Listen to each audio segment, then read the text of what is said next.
Good afternoon, and thank you for joining us for this 13 Plus FastCast. I'm Mary Coleman. And I'm Carson Courier. We want to get started with some top stories we're tracking for you this afternoon.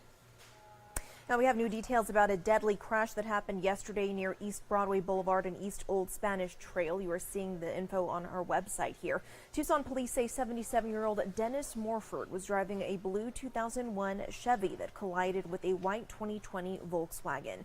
Morford died at the hospital. 3 people were in the other vehicle and they were treated for minor injuries. TPD says Morford was headed north on East Old Spanish Trail, stopped at the stop sign before entering East Broadway Boulevard. The 2 vehicles collided as his car was trying to make a left turn. Officers determined the driver of the Volkswagen was not impaired by alcohol or drugs at the time of the collision, but this investigation is ongoing. And the Tucson Police Department has identified the man killed in a crash involving a garbage truck at El Vernon and Los Reales yesterday. TPD says 28-year-old Devin James Kilcoyne was pronounced dead at the scene. Police say Kilcoyne was the passenger of the garbage truck involved in this crash. The driver of the truck was seriously hurt and taken to the hospital for treatment. TPD says detectives evaluated the driver at the hospital and determined there was no impairment at the time of the crash. Now, this investigation is ongoing. If you have any information for investigators, call 911 or 88 Crime. You can remain anonymous. And we have meteorologist Corey Coach joining us. In here. Absolutely. Hopefully on the last, we live in southern Arizona. I was going to say the last triple-digit day of the near future, but let's hope. I as much as I'd like to say that, knowing the summer that we had, and just the fact that we're in Tucson, southern Arizona, you can't exactly say that. Not yet. Yes, exactly. But we were talking about how fall just started, right? Yeah. You know, we're thinking about getting the pumpkin spice latte from Starbucks. Of course. And just fall season, but you couldn't tell by the temperatures out there, No. especially to start this week. It's been very hot. Today is no exception. How about the fact it's already got up to 102 today? For reference, you normally see an average of 92, so we're at 10 degrees above average, and guys expected to get a little bit hotter. The record as well is 102, so hey, we're certainly on pace to not just tie it, which we already have, but possibly break it. It's our 83rd triple-digit day of the year, and all around town, very hot. These are the high temperatures, so pretty much the current temperatures. 102 in Tucson is the hottest it's gotten today. 102 Marana, 102 Phoenix. Still toasty in Sierra Vista, 93, but a lot of triple digits on our map and high 90s, which is well above what you normally see this time of the year. In terms of how hot it's going to get today, just add a degree or 2 on to what you're seeing now. Projected to get up to 103 in Tucson, which would break our daily record of 102. Its hottest spot will be Phoenix at 105, Sierra Vista getting up to 94, Bisbee up to 91, Nogales 97, hour by hour. A little more detail every 2 hours here. Yeah, you'll see the temperatures peak in the next hour or so at around the 102, 103 mark, maybe up to 104, possibly in Tucson around that 3, 4, maybe 5 o'clock hour, then dipping as the sun sets around 6 o'clock nicely to the high 90s, then the low 90s by the evening, and dipping into the 70s. So, hey, listen, these days have been hot, but the nights have been a little more comfortable than we've been used to seeing. But, guys, September has been a very, very hot month, so the Reds mean well above average, the Grays mean average, Blues below average, and I'd say the start, September, was a little bit misleading with that 87 degrees, but right, since then we've had 18 above average days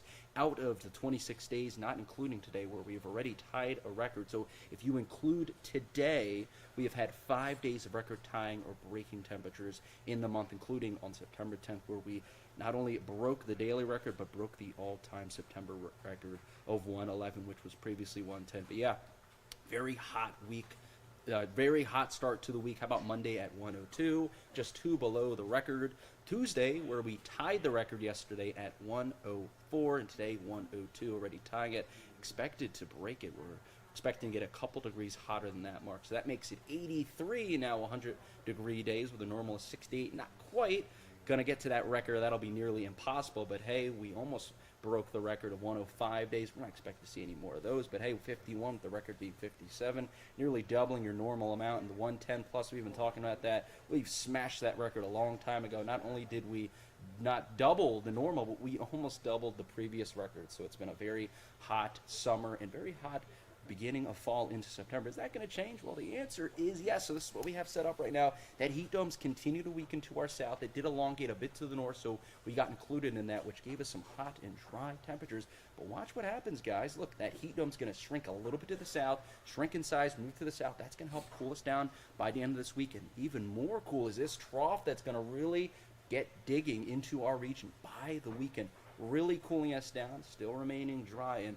continuing us cool through the beginning of next week as we remain dry. But also what this trough is going to do is help bring some gusty winds. Check out the wind gust forecast. I know, right? It's like, hey, yes, it's hot, but it's going to get cold. But there's always a little caveat, right? It's going to be windy. So you'll really see those wind gusts increase Friday, peak on Saturday with a projected top wind gust of 33 miles per hour.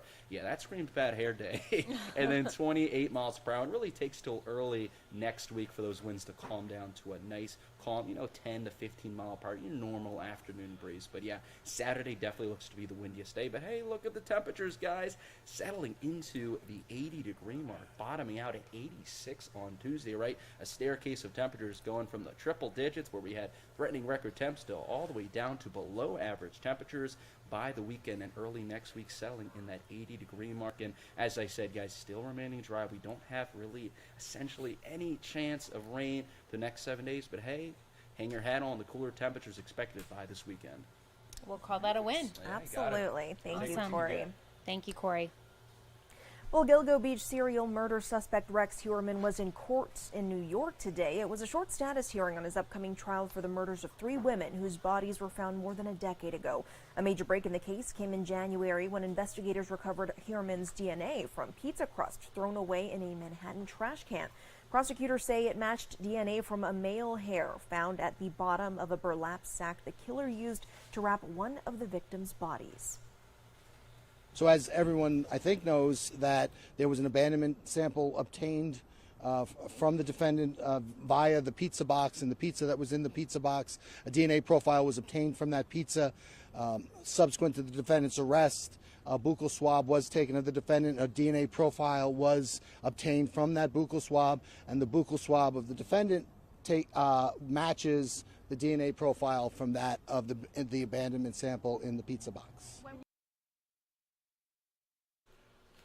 The 59-year-old spoke only once during today's hearing, responding yes when the judge asked if he'd been able to review case evidence in his cell. Now, he said he'd been averaging 2 to 3 hours of reviewing per day. The next court date in this case scheduled for November 15th. He has pleaded not guilty to 3 counts of first-degree murder for the deaths of Melissa Barthelemy in 2009, Megan Waterman, and Amber Castillo in 2010.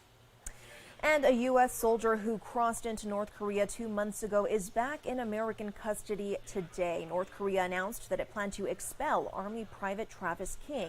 He walked into the country from South Korea during a tour of the joint security area in July. There's still a lot of questions about why he went into North Korea in the first place. And he could still face punishment here at home after being declared AWOL by the U.S. government. Here at home in just hours, President Biden will be arriving in Arizona. It's ahead of a speech tomorrow to honor the late Senator John McCain. The president will be joined by Phoenix Mayor Kate Gallego and Congressman Greg Stanton. And happening tonight, the second GOP presidential debate. 7 Republicans will be participating. That does not include former President Trump. He has announced that he will skip the event and instead travel to Detroit to deliver a speech. That debate will take place tonight at 6 o'clock at the Ronald Reagan Presidential Library in California. Meanwhile, House Republicans are planning to plow ahead with their impeachment inquiry into President Joe Biden in the event of a government shutdown.